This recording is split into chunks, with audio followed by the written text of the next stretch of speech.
ego uguhinduka bisigura ibintu byinshi cyane ngira ngo kumbure tudahava tunarangiza rwose muri iki kiganiro, ariko turagerageza tubice ko mu ntimatima yabyo. Nugirana imbere mu bintu bimwe biranga uguhinduka icari cyo. Ariko reka tubanze duhere kuri iri jambo ry'Imana. Nugira nti iki ciyumviro shingiro mwashimye ko giherekeza ico ciyumviro cyo guhinduka dufatira ko kuko menga kivuye iki ciyumviro kivuye mu ibaruwa rya mbere umutumwa Paulo yandikiye abakorenti, ni mu kigabane ca 6 kuva ku murongo wa 12 gushika ku murongo wa 20. Reka tubanze dusome iryo jambo ry'Imana gutyo riheze ritumurikire ridufashe kwinjira neza mu gutahura uko guhinduka icari cyo. Nkuko ndabivuze ni mwibaruwa rya mbere Paulo yandikiye abakorenti mu kigabane ca 6 kuva ku murongo wa 12 gushika ku murongo wa 20. Paulo agira ati: byose ndabirekuriwe ariko si byose bingirira akamaro. Byose ndabirekuriwe ariko si jewe nzokunda kuganzwa n'ikintu na kimwe. Ibyo kurya ni ivy'inda, inda nayo ni y'ivyo kurya.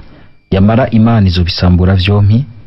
Umubiri wo si uw'ubuhumbu ariko n'uw'umukama, kandi umukama n'uw'umubiri.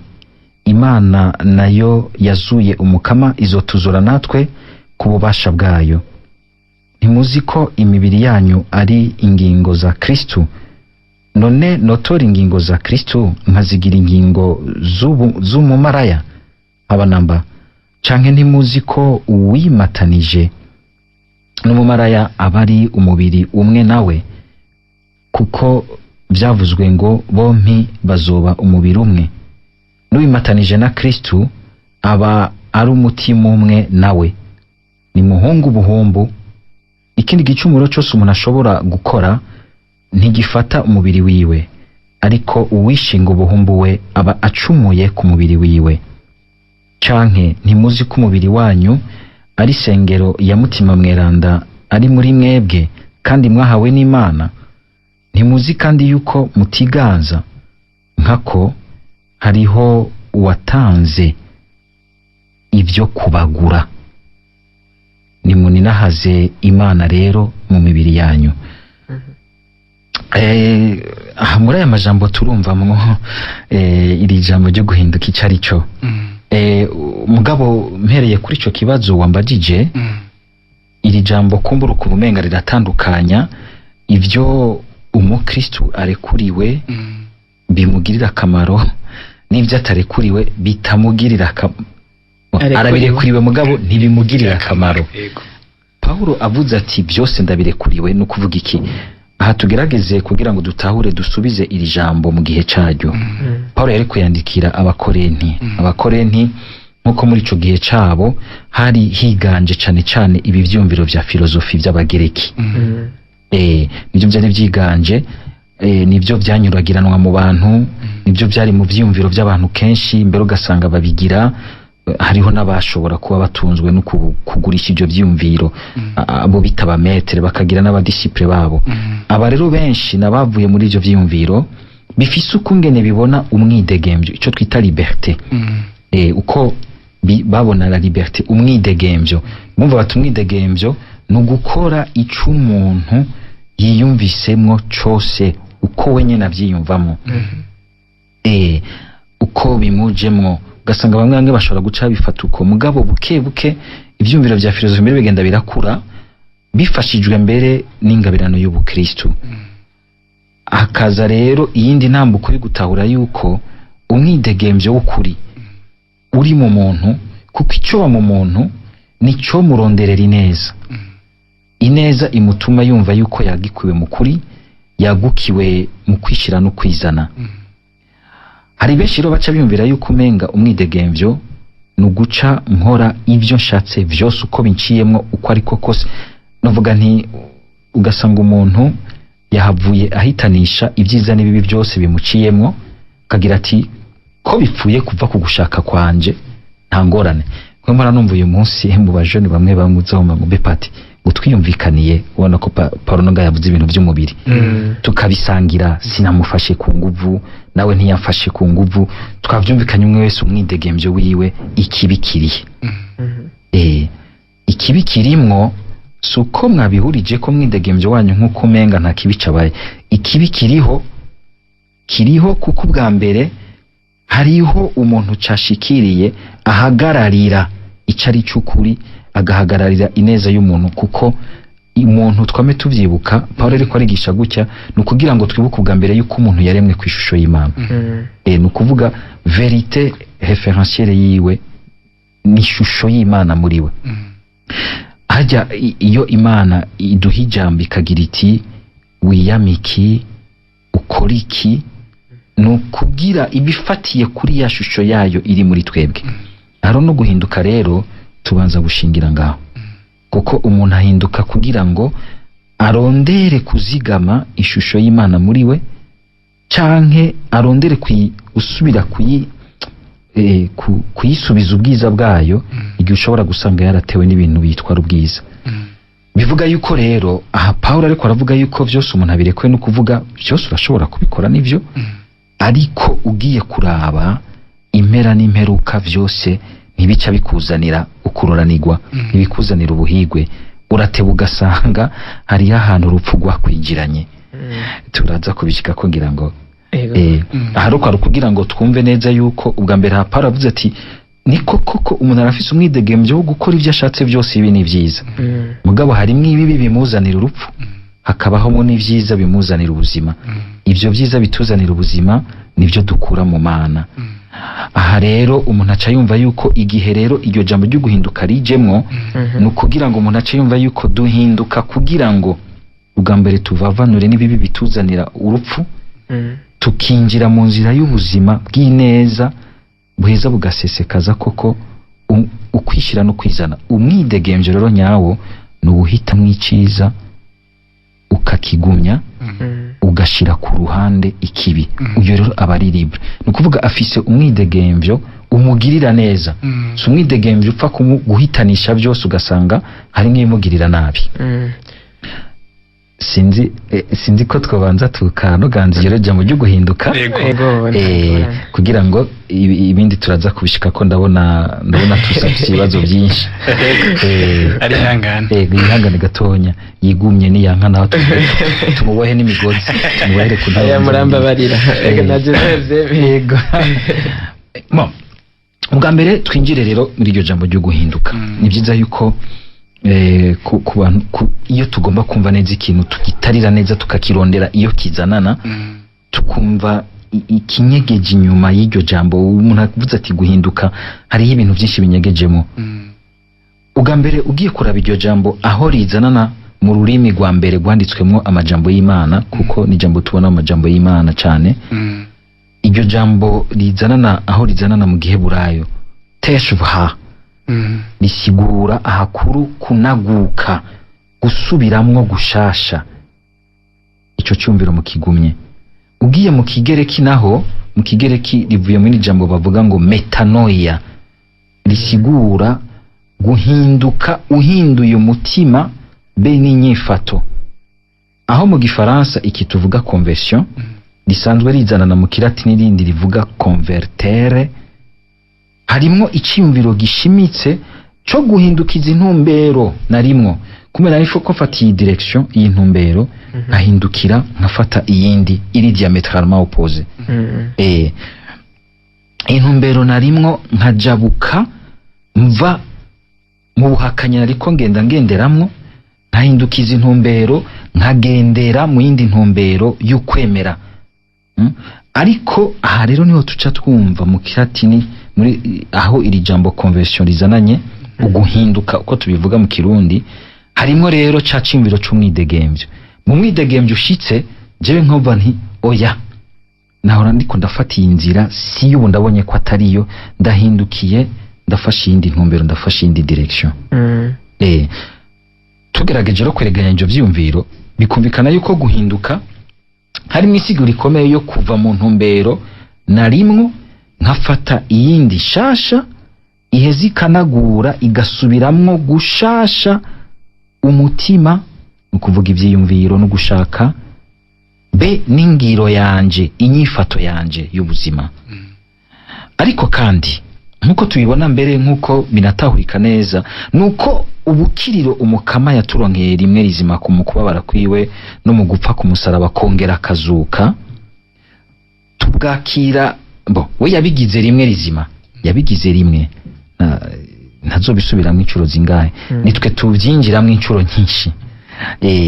Yabigize rimwe rizima, ariko twebwe kugira ngo ico gikorwa cagutse kingana nuko Imana ingana, ya Mana tuzi yamyeho, iriho kandi izohoraho, ya Mana itwikiriye itwaye muri yo ibihe byose, twebwe kuko turi abantu bo mu gihe, tuvyakira rero mu gihe c'ubuzima, igihe kinaka.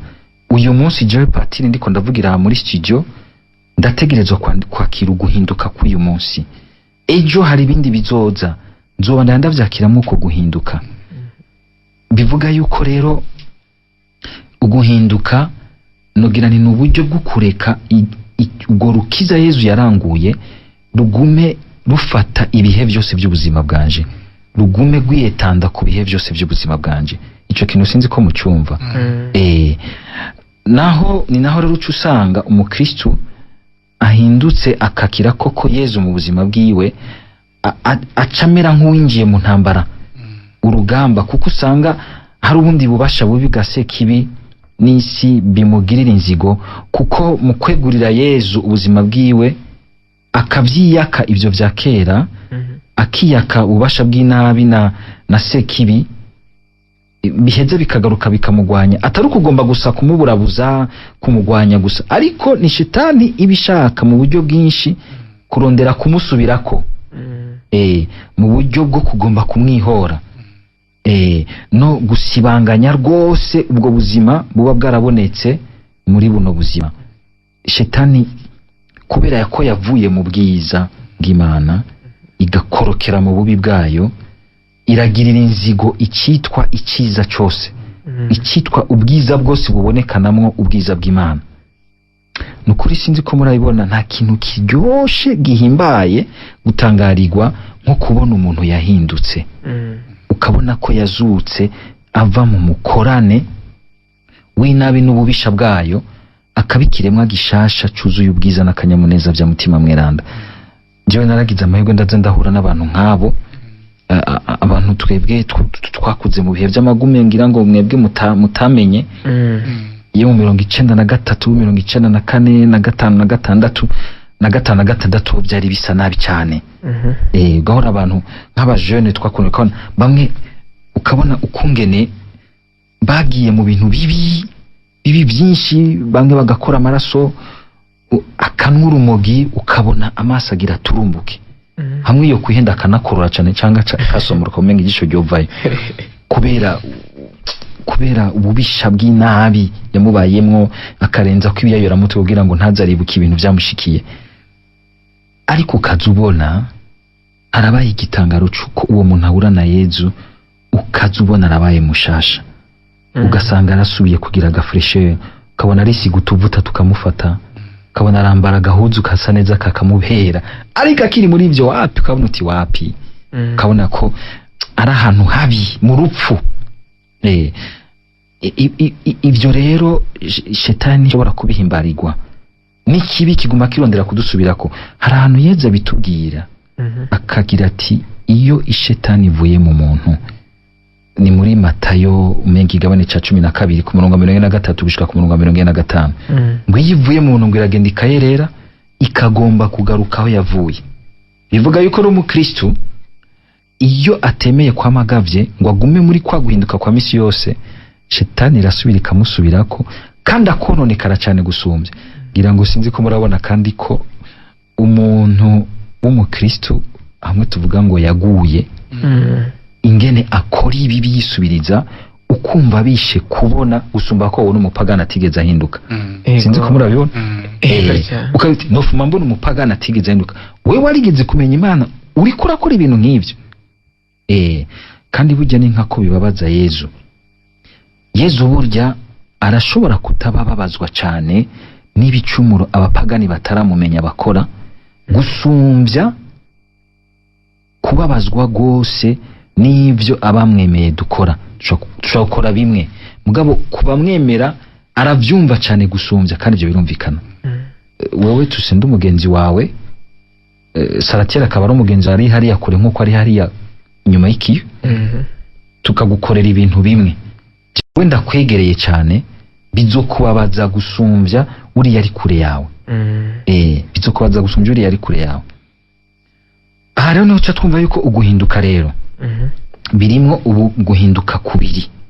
Hariho uguhinduka kwa mbere, aho umuntu asama intumbero y'ubuzima bwiwe bwose, agafata ingingo yuko ibintu byose by'ubuzima bwiwe ibyo abona muri uyu mwanya nibyo atarabona n'ibizoza, kagira ati ubu ndabitumbereje mu kubisangira byose na Yesu Kristo, mu kugomba kuba umugenzi wa Yesu Kristo, mu kugomba kuba inshuti somambike ya Yesu Kristo, mugomba kuba mbere inshuti, kuko ubucuti buri kwinshi. Hari ubucuti busanzwe, ubucuti bwa somambike, ubucuti bwa mpfapfe. Ushikaho ushobora gushika ku bucuti na Yesu bwa mpfapfe, ukarengera mbere n'ubwa somambike ugashika ku bucuti bwa mpfapfe. Aho ni bake usanga kumbure tuhashika. Ariko umuntu yahindutse rero agaheza neza ashika ngaho, sinzi ngira ngo turabigaruka ko neza.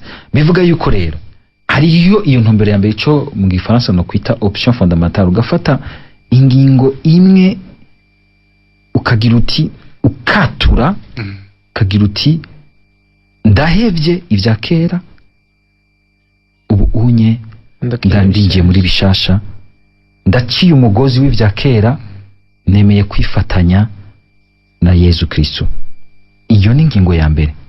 Murumva ko harimo ukuvavanura, ukurojeta, ugukupakuru, uguheba ukavamwo. Hanyuma sukuvamo gusa ngo ucuja ngo uhagarare ngaho, ugacucudika umugozi uriya wa kera mubi uciye, ukifatanya ku mugozi mushasha na Yesu Kristo, mu bucuti bushasha na Yesu Kristo. Harimo rero kuvavanura, uguhakana, uguheba, akabamwo n'ugucudika, ugukonfesa ukundi gushasha undi muntu mushasha mu buzima bwawe, ukiyatasha désormais ukavuga uti ubu je nous une relation. Hamwe wakufye ahandi uranuwa, hamwe urakata umugozi wa kera, ahandi ukunga umugozi mushasha na Yesu Kristo. Uguhinduka rero kwa misi yose,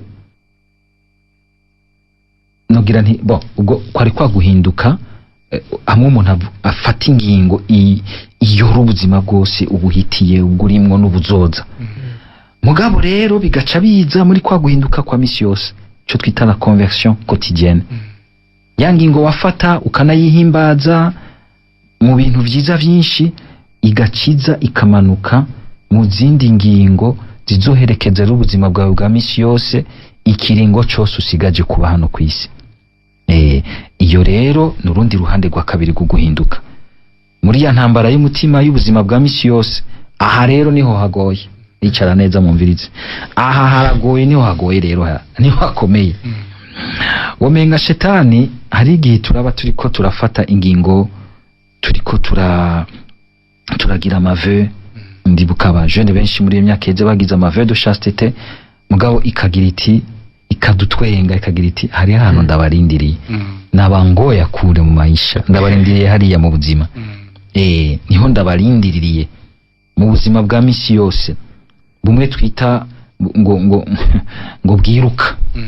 Sinzi abanivesiteri bakunze kubivuga, umubaje uti mbe ugereye ngo ndi mu buzima bwiruka, yavuye mu buzima bw'ishore mu buzima bwiruka. Sinzi utegeze gura abana makuru y'iminsi ngo yapati ngo nirirwa ndiruka nk'uruzi, tubona guhangayika, ngo guhangayika, bumwe uguheka bwa misi yose, bumwe bw'imigenderanire ya misi yose, bumwe twiyumviramwo kazoza kacu, tukiyumvira amayira y'ubuzima bwacu turondereramwo gutunganya ubuzima bwacu, gutunganirwa, tukarondera tukagiramwo amavision y'ico dushaka kuba. Buriya ruga misi yose muhamba mbaza ikibazo ngo birango wahindutse by'ukuri, ni hariyo birabira. Ni hariyo birabira. Aha rero hari ikintu umwansi akoresha mu kudukwega ngo tuve mu buzima bushasha twasangiye n'umukama dusubire mu buzima bubi bwa kera. Ubwa mbere hariho ibintu vy'amapresiyo y'ubwoko bwinshi ku buzima bwacu. Hariho amapresiyo menshi shetani ishobora gukoresha ku buzima bwacu. Sindayadondaguye yose kwava turara ngaha. Canke n'ikibi kikakugira ko amapresiyo menshi kandi giciye mu buryo bwinshi, giciye mu mashusho menshi y'abantu. Hariho ukungene shetani kandi ikorera ku bikomere by'ubuzima bwacu biba bitarakira neza byo mu buzima bwa kera. Hanyuma ikabikorera ko kugira ngo isubire kugukwega mu bya kera, gukura mu buzima bushasha. Hariho kandi ukuturyosha ikatureshesha ubuzima bworoshe, ubuzima buryoshe, ikibi kikatwereka ubuhigwe, ariko n'ubuhigwe burementanije nko mu bihunda. Sinzi ko mubona ibihunda, ibintu bidafashe. Mu gifaransa novuga un bonheur caricaturé. Mbere ikanakwereka, igafatira ku bantu twese umenga tubona ko kuby'inyuma bari mu mana, basa n'abari mu by'Imana, muri ubwo buhirwe buryoshe bw'ibihunda, kandi bari mu by'Imana. Ikazira gutwenga iti none wewe nubona ubundi raba kwereka ibimeze yego ingene yorohewe, uguruka, reka gushira insinga nyinshi mu mutwe, urakiboshe. Ugasanga iri kwikwereka abantu bari mu by'Imana mugabo basa n'ababihebeyemwo. Paul aranabivuga mu kigabane ca 3 mu ibaruwa ya 2 yandikiye Timote, mu bihe vya nyuma ngo hazuza abantu bikunda, abantu baboneka nk'abari mu by'Imana mugabo baravyihakanye. Sinzi iryo baruwa muhabona. Ugeze aha rero ugatangura kubona umenga umusaraba urakuremereye gose, mbere ukamenga ni wewe Imana yoba yaremetse igisaraba amahanga kiremereye gusumba y'abandi yose. Ukatangura no kubona umenga ivy'Imana ntibishoboka. Abandi none ko kugira ngo bishoboke aho utegezwa guca, aho gatangura kunungwa gose, ugatangura kunungwa n'ubuhibwe, ubuhigwe bw'abazimiriye mu vy'Imana.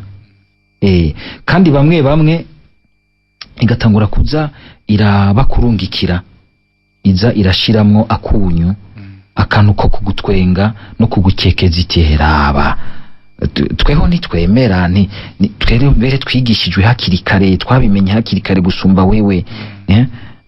Abantu bakaza bararondera kukwinjira nuko nyene amashetani, mbere akakubwira ati amashetani natwe turayirukana, ariko raba turafise ubuzima bwiza. Ngibuke hamwe yezagira ati ngo arabazavuga ati ngo twahora twirukana amashetani ku izina ryawe. Gacagira ati genda sindabazi. Bagakora mbere n'ibitangaza byinshi. Uyu munsi ukabona mbere abantu bamwe ushobora no gusanga banapfumuza n'ibintu vya Yesu, bapfumuza ibintu by'izina rya Yesu, aho no kuhagabira. Ego merci. Nogira nti rero aha niho shetani ikizira iradukwega kwegera. Ugaca usanga rero iri kwira kurya buke. Aha nayo ikakwereka iti kuko hariho abantu bahinduka batigeze baba mu bibi byinshi bihanitse, n'abandi bahinduka bavuye mu bibi bihanitse cyane. Nk'abajya bahindutse batigeze bamenya ibibi bihanitse gose, igacizira babwira iti none wewe erega wahevye ibintu utarumva ingene bimeze, gacemo gatonya pfumuhonja basizuhebe ibintu wumvise ibyo ari byo. Ariko wihenze ugakora ko ugatangura ntumenye yuhereza, ubuguye mu mutego ukomeye cyane. Uwundi nawe iyo yabaye nko mu bintu bihanitse, shetani kamwereka ikimuhendesha ikindi kintu. None wewe ntuzi ko Imana ari umunyakigongwe, ariko ibyo bintu bigucike bisimbane, hanyuma uzokwirega. Ngo hariho igisuma cigeze kwiba mu babikira, ciba umufuko w'ibiharage, hama baciruka inyuma. Bagira ati wewe wa muntu we urivye. Kibandanya ciruka, hama bashira ko ijambo rikaze kugira ngo barabe ko cohagarara. Wewe wa muntu uracumuye. Kica kirahindukira kirabara kiti nzokwirega. Ugasanga hariho ibyo ushobora gukora wibwira uti cyane cyane bene abo bavuye mu bintu bihanitse Imana yari yarangiye ikigongwe n'ubukandi n'umunyakigongwe izobanda nyingirira ikigongwe agasubira akagwa rero gasanga guhinduka biratakaye. Nagomba rero ubu muri aka kanya tube turabona uko guhinduka rero kurimwo imice myinshi kandi kurimwo amashusho menshi, ariko byose bigahuriza mu kuguma umuntu agumya ya ngingo ya mbere yamuhagurutsa akaguma yigumya mu buzima bwa misi yose gushika umuntu arangize. Mbe ndasozera ngaha mvuga nti uguhinduka rero ntikurangira kurangira ari uko umuntu avuye muri ubuzima n'umutamakazi ubuzima burembeje hajya arafise ahantu ategereza guhinduka. Sinzi ko murumva nk'abatama n'abatamakazi barakunda gutegwa cyane n'ikintu c'umwidodombo kaguma yidoga aho hantu barakenera guhinduka bagakara ugasanga arafise akantu kuma yidodomba abona umenga ubuzima buramusize abandi baramuri ugasanga twese umwe wese bamusanga ku rugero rwiwe ahageze hariho guhinduka kujanye n'ahageze Imana imutumirira kugira ngo ashobore kwakira bisumbirije urukiza Yesu yamuzaniye. Ariko rero je hari ikibazo mfise, twumvise guhinduka ingene bimeze byose twashoboye kuvyumva tukumva aho tukigwaye natwebwe ubwacu, ariko pate ubu ikibazo mfise guhinduka muri iki gihe birakunda? Ego cyane guhinduka birakunda kuko ubwa mbere ntibishingiye ku bubasha bw'umuntu, bishingiye n'ubundi muri rwa rukiza Yesu Kristo yatuzaniye, kuko Yesu Kristo mu kuza ku isi yagendeye zina muntu wese. Hariho ahantu rero wenyene atujabutsa kumwe tora tuvuga ngo aragira intambwe 99 iyindi imwe akayigusaba. Nogira nti rero birashoboka ubwa mbere kubera yuko Kristo twese arashaka ko dushikira ubukiriro. Paulo arabitubwira. Hari abanganga barabashaka ko gerano bibaza bati mbega ubwo nta bagenewe gukira n'abandi bagenewe gutakara. Paulo arabitubwira neza yuko twese umuntu yambaye ishusho y'Imana yagenewe gukira. Ibirashoboka rero kuko ubwa mbere ni Imana ibidushoboza. Ubwa kabiri birashoboka kuko ugiye kuraba burya umuntu hari igihe akora inabi, uretse ko niyo amaze gutsimbatara mu nabi ashobora kumva umenga ari ahantu ataroraniwe. Ikindi naco nuko naho ushobora gusanga uyu munsi dukikujwe n'ibintu byinshi bitatworohereza muri iyo ntumbero yo kuguma mu guhinduka canke guhinduka nyene nyezina, birashoboka gose kuko tusenda biguhe nimba hariho umwe hafi yanje yahindutse ujya n'icagirizi n'ikimenyamenya cuko najewe bishoboka. Iyo abatanumwe yo bishobora muri ubu buzima ano twovuga tuti nibikunda, mugabe igihe hariho ababishoboye kandi ushobora gusanga bavuye kure gose ahantu hagoye gose habishe cyane, bivuga yuko wowe kumbure bikinagendeka udashobora kwitwaza uti guhinduka n'ivyo yabigishoboka. Birashoboka cyane. Kumbure twumvise ko guhinduka hariho kuvavanura no gucudika. Ubu rero mu buzima ubu abantu benshi babayeho ku isi hariho umuntu ashobora kubafashwa na mugenzi we akabona ko naho ari amufasha kubaho, amuha uburyo bw'ingene yibeshaho, kuri amashuri n'ibindi, ugasanga uwo nyine abimufasha nawe ubwiwe ntiyahindutse. Umunywanyi ku murongo. Allo? Oui, allo. Murakomeye muvukanye? Ego turakomeye. Turakwakira mu gihano ndanyotewe, akazina naho muri? Murakoze cyane gose, nitwa Gustave Mucarama mu Gahahe. Ego Gustave. Ego. Murashobora kubaza ikibazo canyu umusaseredoti w'umukama? Ego kwanza turamushimiye cyane gose ku nyigisho yazize kuduha. Ego akabazo nari mfise. Mbega iyo umuntu agendeye mu caha ukamuhanura bikanka, ukamuhanura irya kabiri bikanka, umuntu yokora iki kugira ashobore kuva mu ico caha? Ego murakoze cyane gose, ikibazo canje nico. Murakoze cyane Gustave. Ego murakoze. Umukama bahezagira. Ego sinzi ko noca ngira ko nishura Gustave. Yego nta kibazo. Ego Gustave baje ikibazo gikomeye cyane ngo turashobora guhanura umuntu ari mu caha ukabona yuko bimunaniye kandi akaguma kibandanyamwo. Nogira nti biragoye ahanye tubariza ikibazo mu kivunga kuko ivyaha hari ivyaha n'ivyaha biravana n'uyo muntu n'ingene ariko arakira ivyo uri kuramuhanura ariko ko avuze guhanura umuntu ari mu caha bwa mbere ni vyiza cane guhanura umuntu ari caha mbere ijambo ry'Imana rikatwereka tuti ugize amahirwe ukamurokora kakivamwo ngo nawewe uba wikirije ibindi bicumuro vyinshi uba utumye Imana iguhanagurira ibindi vyaha vyinshi wakoze ariko birashobora guca ugasanga uramuhanuye ntibikunde kwa kivamwo bivana n'imvo rero ziri hafi ziri muri ivyo bintu bituma atabivamo ariko nuko akenshi ari igihe duhanura ubundi muvukanye ku murongo alo yamaze kuva ku murongo ugasanga turahanuye mugabo turibagiye gushiramwo akabirya turibagiye kumusengera turibagiye kumuherekeza mu mpanuro twamuhaye ngo tumufashe kuvayo ndashobora kuguha impanuro ndaziguhaye nk'umuntu ari kure hariya ati we urabona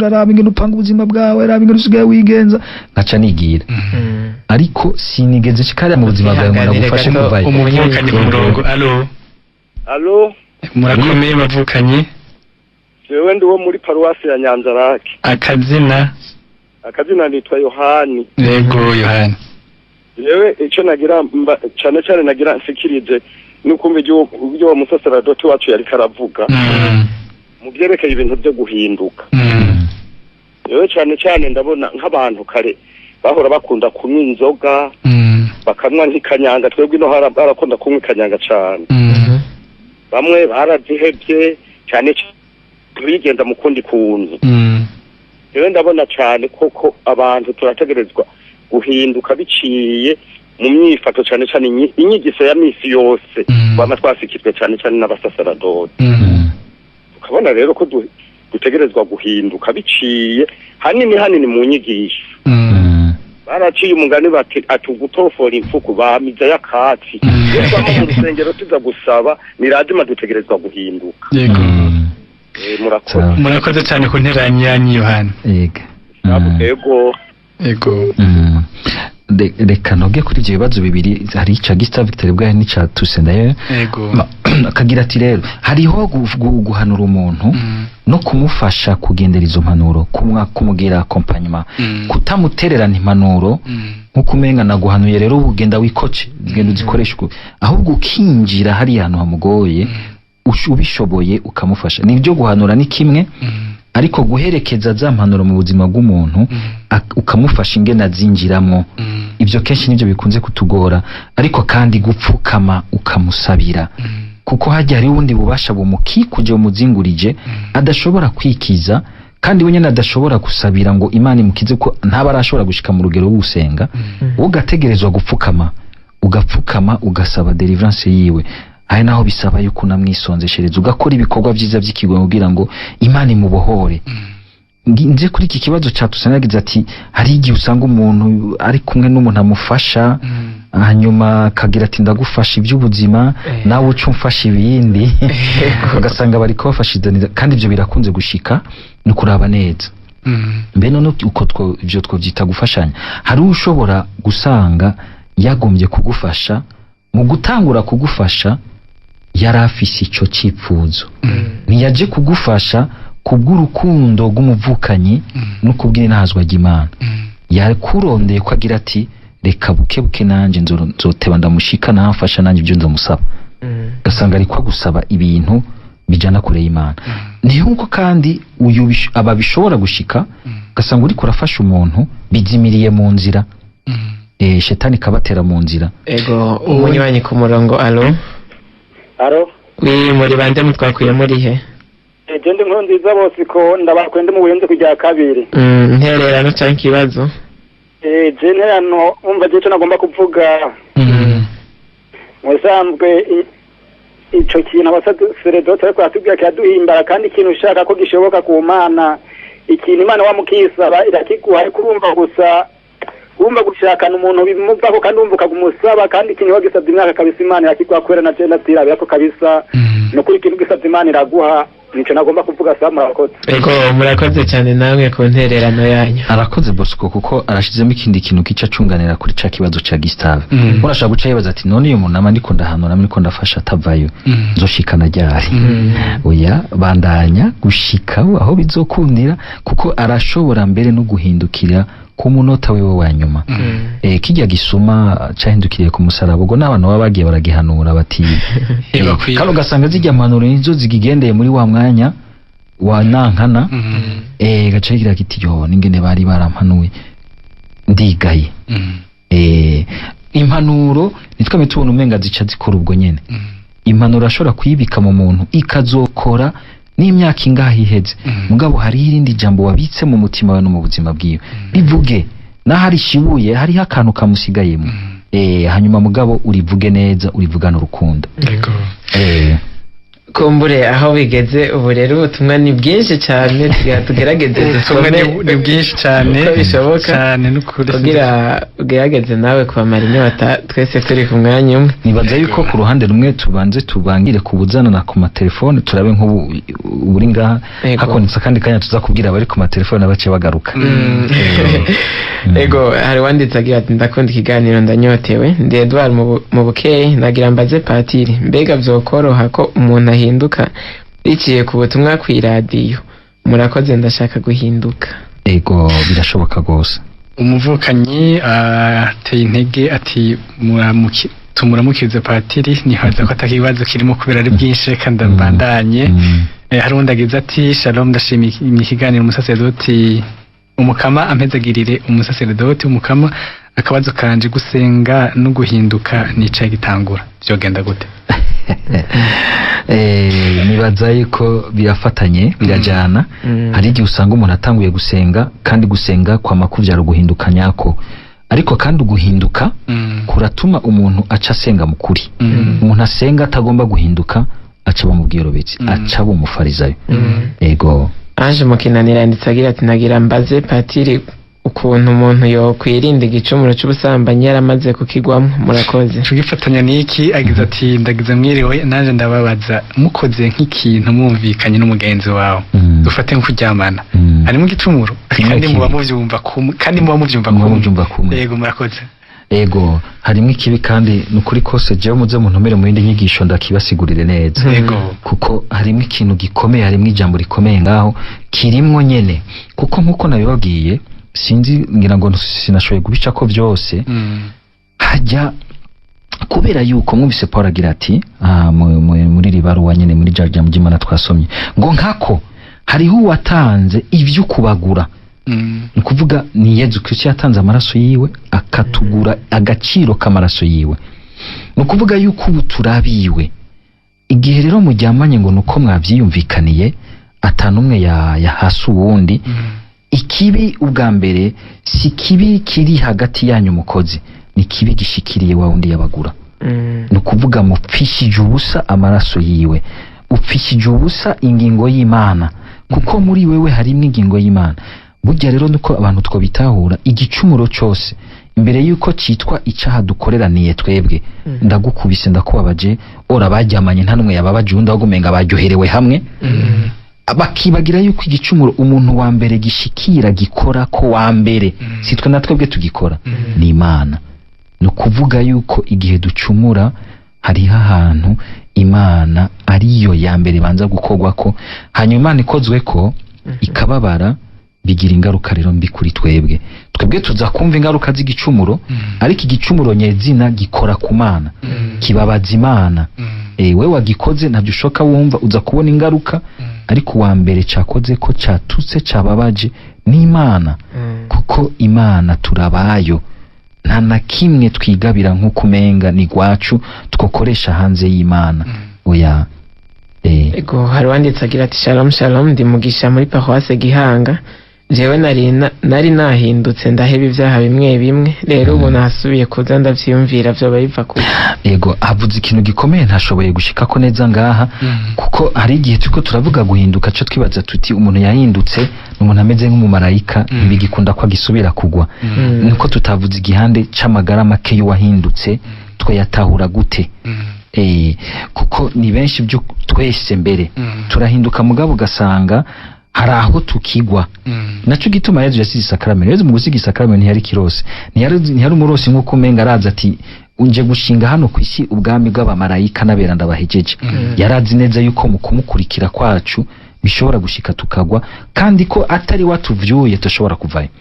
Birashika yuko rero umuntu yahindutse aja mu ntege nke, ugasanga ameze nk'ugomba gusubira mu byo yari yarabaye mu canka agasamara, agasanga ntiyabaye kumweza agira ati ni mugabe, agasanga ntiyabaye vigilant, agasamara agasanga yaguye. Mbere birashobora no gushika n'uwahindutse vraiment by'ukuri yahindutse gose, agasanga araguye no mu gicumuro kigoye nk'ivyo bicumuro by'ubusambanyi, agasanga caramuteze umutego mwiza kandi akakigwamwo. Ariko ikiranga rero umuntu yigaye muri bene aho hantu nuko cumwumvamwo umuntu yigaya n'ingoga, kandi ukabona ko aciye hagurukana ingoga zindi shasha akagira ati ya akumva ko ababaye. Hanyuma agaca haguruka agaca bandanya urugendo. Na yahandi ho uwundi we wacagira ati naryo bagaca gumayo. Hariho rero ikintu gikomeye ku muntu yigaye agahinduka, ni kimenyetso by'ukuri yuko ari umuntu yazigamye uguhinduka kwiwe, arazi ko ari ibintu azozigama mu buzima bwiwe bwose. Iki kintu kirahambaye gose no kukigarukako, tukibuka yuko umuntu yahindutse n'ibivuga yuko aca mu marayika dusubira kugwa, arashobora kugwa ariko kubera ingabirano ya mutima yaronse mu guhinduka, mutima gaca mwumvisha n'ingoga kandi akamuha inguvu zo guca asubira guhaguruka akabandanya urugendo. Ego ndi muvukanye ati Ndivyanda Paruwasi Kaganza, atari ko nukuri hajya nk'umuntu nk'umugizi wa nabi yakubabaje, ati hajya nukuri wo musengera agahinduka, tikumenga biragoye, ati notama nk'umurozi. Ubundi mukunganya nawe ati ndabahaye mwiriwe ndi Pacifique Bujumbura murakoze. Hanyuma nk'umukirisu araba uwundi nawe mwobabwira iki? Ati hari uraba uwundi ngo nujya aracumura, ati kandi gasanga mu Kristo ajeje amabanga akomeye muri eklezia. Ego. Hari n'undi yanutagira ati shalom bakonzi bo mukama, mwatubwiye ko vyose tubirekuriwe ariko bitatugirira akamaro. Jewe nashaka mbaze, iyo umuntu yiziziwe n'icaha niyagiye kwireka kikaguma kigaruka yokora iki? Kumbure cufadikanya mu kubishura. Yego. Harugize ati mbe umurozi arashobora guhinduka? Arashobora guhinduka nyene. Nogira ni guhinduka ubwa mbere ntitubishingire ku bushobozi bw'umuntu gusa, kuko ngene natwe tubona ko bishoboka. Oya, ni igikorwa cy'umukama yaje kugira ngo twese dukire. N'umurozi arashobora guhinduka. Ni hamwe kumure taronse ingene tubaririkiza, hariho umuntu yahoze aca hano akatubwira ingene yabaye muri ivyo bintu, ariko Imana ikamukurayo.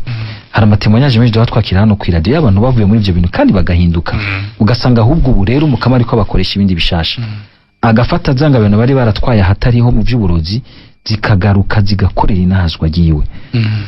Hariho uciye abaza ati mbega none usanga nawe arabira ku bandi akagira ati mbere nuriya ari wari imbere y'abandi mu by'Imana arabikora, nanje reka ndabikore. Nimwe nanye mvuga nti kunungwa ukutariko shetani ikakunungwisha ukutariko ubuhigwe bw'ibihunda tubona bw'abantu menga bari mu by'Imana mugabo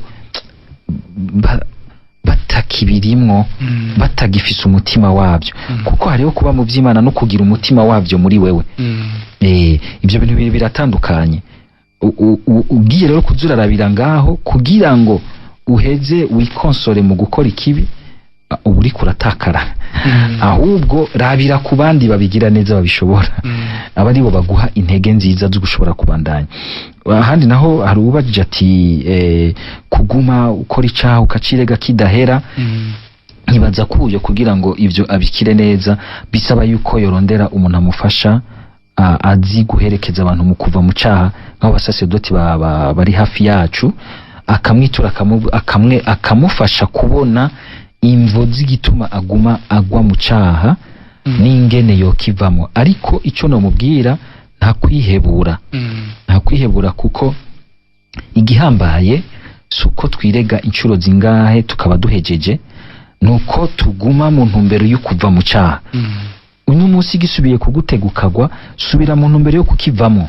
Wewe ntuzi umunsi uzogikira 100%, biza Imana n'ibanga ry'Imana. Wewe mugabo Imana igusaba guma mu ntumbero y'ukuguma ukivamwo, kutigera wemera ko kikuzingazinga. Naco gituma na Yesu yarabizi agira ati ngo mugenzi wawe ariko arishura Petero ngo agashikandwi ku munsi niyakugarukako akagusaba imbabazi ngo agashikandwi ku munsi uramugirira ikigongo. Uyo mugenzi ashobora kurekurira agashikandwi ku munsi ugaruka ndagucumura ko tuse incuro ndwi ku munsi ntingirira ikigoye mu nzabi mugenzi abigira gutyo nini. Banumva ko ari Yesu nyene kandi ibyo dusaba niwe tubona ko akaroro kingenda bishira mu ngiro. Nta Imana yigera irambirwa no kuturekurira, nawe nturambirwe no kugumuhaguruka ngo bandanye urugendo ngo kugumuhinduka ku munsi. Ego ubutumwa ni bwinshi ariko hariho uwo mbona yanditse ibitandukanye gatoyi ariko nibaza ngira ngo muca mumufasha. Avuze ati amahoro y'Imana bane namwe, nashaka kubaza ati nk'uwakoroje inda ngo arashobora gusabira imisa ico kiremo kitabayeho, ati canke n'igicumuro kuba utasavye iyo misi. Nashaka nk'umuco ngira ngo ico ntumenga nicari gishotse gifatanye gose n'icyumviro cyo guhinduka. Ngira ngo nitwashikira icyumviro kijanye n'ivyo byo kwica gukorora inda twoshobora kugigarukako, ariko gusa ahubwo nagomba ngaruke ku muntu yagize ati yarabaye mu caha c'ubusambanyi hama kumenga kiriko kiramukwega agashaka gusubirayo. Nagomba kugabisha n'ubundi abantu bose babaye mu vyaha by'ubusambanyi bakabivamo yuko Yesu arabitubwira. Ijyaje munababwira muri Matayo ikigabane ca 12 murongo 43 gushika mu 45 Yesu aravuga yuko ishetani yivuye mu muntu biragenda ikayere rikagomba kugaruka aho yavuye. Nta muntu ashobora gukora icaha cy'ubusambanyi ngo acagira ati ndagikize acamanika akaguru mu ikoma yibaza ati biraheze. Shetani zogaruka kukuryosha no kukugerageza iciye hahandi nyene. Aho nagomba mbwira abantu rero baguye mu cacu ubusambanyi kugira ngo ugikire kandi wamugavye ngibi ibintu bishobora kugufasha. Ubwa mbere nukuraba imigenderanire wagikoreyemo iyo ariyo. Nimba ari imigenderanire watanguye urondera ico yice conversion guca wa mugozi utangure uwundi mugozi mushasha na Yesu. Hanyuma kuko iyo migenderanire nimba warashobora kuvuga ngo naravyigaye narabivuye ngo mugabo utawuciye ugihari ugumugukwega. Ikindi naco nuko abagwa kenshi mu busambanyi mbere uyu munsi tukabibona no mu bantu basenga abantu mbere gose ubona kumenga bari mu vy'Imana ni kubera ikintu c'urukwegane ugukwegana. Bakibaza bati ko twe turi mu Mana twashobora dukwegana kandi kukwegana uyu munsi suguma bagenda kuramukanya bajana muri twose hari ugukwegana mu matelefone. Ubujambo baguma bandikiranira mwijoro araryamye haraho marambona ama message yabagwa mu telefone yanje seri no munsi niwe nabi ndabuzitiro ko ntakubonye ni ukorokeye mu mimwe ya pati ndaguhezagiye jya musinzira nawe hari umusheri wawe. Ukabona kandi ugasanga n'abantu basenga ukabona yuko bari mu rukwegane rubi. Kumenya kwigerera mu migenderanire yabo akamenya ati uyu no mwanya wo kuba mu bindi si mwanya wo guma nandikiranirana naka. Bimwe byose bya abantu usanga abajene usanga bari mu ijoro muri YouTube ibintu baraba ugasanga umuntu aguma araba ibintu bya pornography aguma atembera muri ibyo bintu. None ugomba vemwiki nibyo nyine bica biza. Uwari ibiharage atura umube wari ibiharage, uwanyoye inzoga atura umube w'umufuke w'inzoga. Nukuvuga ibintu ubamwo birakubamwo bikiserura. Kuraba rero ibyo umuntu aba arimwo bya bindi byose usanga bangwa ifotore ngo ndungikire oya ibyo bintu bivemo uyo mugozi wuce. Ikindi naco kuraba ahantu wabikoreye. Haranga abantu usanga bakunze gukorera ibintu ahantu iki twita l'environnement y'ahantu wabikoreye. Ugasanga uwo muntu muri aho hantu mwabikoreye ugumusanga umenga aho hantu habashira muri ambiance yo gusubira kubikora have. Canke n'ibindi bintu byinshi twari kudondagura ariko nagomba kubwira cyane cyane abantu usanga benshi babangamiye n'ico caha nuko ushobora gusanga hariho umugozi w'ico caha ukungene kiza caje mu buzima bwabo batigeze baca baragombye kunuwa na Yesu ariko hari ico bataciye.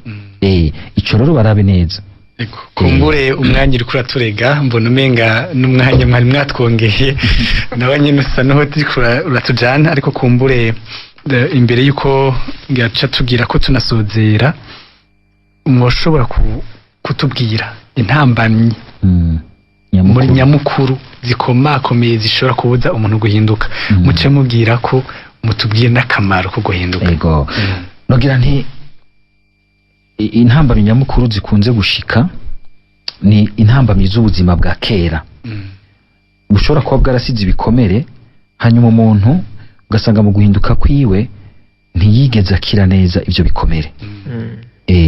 Ugasanga mbere mu buzima hagenda hariyongeramwo ibindi hakagira igihe shitani gafatira ngaho igasubira ikamukwega ikamukurura ikamusubiza inyuma. Intambamyi ya kabiri nuko umuntu ashobora guhinduka hanyuma ugasanga aracari muri babagenzi ba kera batamufasha kugumya mu ntumbero nziza. Ugasanga yamarigara ya kera babandi ba kera abamara mu mwanya munini gusumba abo mu bugenzi bushasha na Yezu. Kuko hajya ntitwihende na patiri nuko ahantu ba umwanya munini mu mwanya muremure mu bintu birakumarka birateba bikaku influence bigacrea influence. None wewe wishira muri influence yihe ukamugendera mu bintu vya influence mbi haragira igihe bikakunanira. Ubwa gatatu nuko nugutwagwa nukutariko nibi bigezweho. Ibigezweho birimo imitego myinshi ya shitani si bibi muri ivyo mugabo gutwagwa kutariko navyo ukubikoresha mu nyifato ndenza rugero cyangwa gusanga ibyo usanzemwo uyoragura gutyo nyene ntumenye kubishishoza neza. Ubwa kane hariho kandi ukuruha ku rugendo rw'ubukristo. Urabona yuko umenga hari igihe abakristo ukabona agihinduka ashikuranye umurindi mushasha kandi mwiza akabandanya ukazubona umenga harageze igihe ararushe. Ugasanga bene aho kugira ngo umuntu bimufashe bimusaba ko agaruka kinagura akaja muri retraite akaja muri recollection akazaragira accompagnement. Hari igihe umuntu aruha murambona mbere atubwe mwibanga n'abasasedote akagira ukamenya umwe patiri ararushe iyo tutabivuyemo ugasanga nabihebeyemwo ugasanga ikindi naco kutinjira neza ku rugero rw'ubuzima bwisumbuye. Ugasanga yahindutse akiri muto atarinjya muri periode ya adolescence ugasanga biramunana ingene kwa guhinduka kwiwa kwinjirana muri adolescence canka akava muri adolescence yinjira muri etape adulte bikamunana ingene kwa guhinduka yaronka muri adolescence ngo kwinjirane neza muri etape adulte. Aho hantu harakomeye bisaba rero yuko umuntu ahagaba kaheza karaba ico mufasha n'inema y'Imana. Hariho kandi shetani bujyana amaze kubona yifatira cane kugerageza kukwica mu gisabisho. Ugasanga ntugisenga ugasanga ntukizirikana ijambo ry'Imana neza. Ugasanga usigaye uzirikana gusa ibintu byo muri ayo mahezo ntukifata umwanya w'ijambo ry'Imana. Ineza nayo yo guhinduka nuko ahakuru vy'ukuri igukura mu rupfu ukinjira mu buzima ukava mu mwijima ukinjira mu muco. Ikica naco ni kitwa icaha cose. Uguhinduka kuragukura mu caha ukinjira mu ngingo y'ubuzima bw'Imana. Hanyuma kandi kinaco nuko utaronsa akanya twari kwinjira mu buzima nyene busanzwe ukabona nk'ubu wari mu karenganyo ariko ararenganura abo yagiriye nabi. Ugasanga umuntu aho yahora yigenza nabi asigaye yigenza neza, aho yahora ry'ibiturire ubasigaye atunganya amadosiye neza abantu bakumva ko bahimbawe. None ivyo ne tuvuga ko ari vyiza.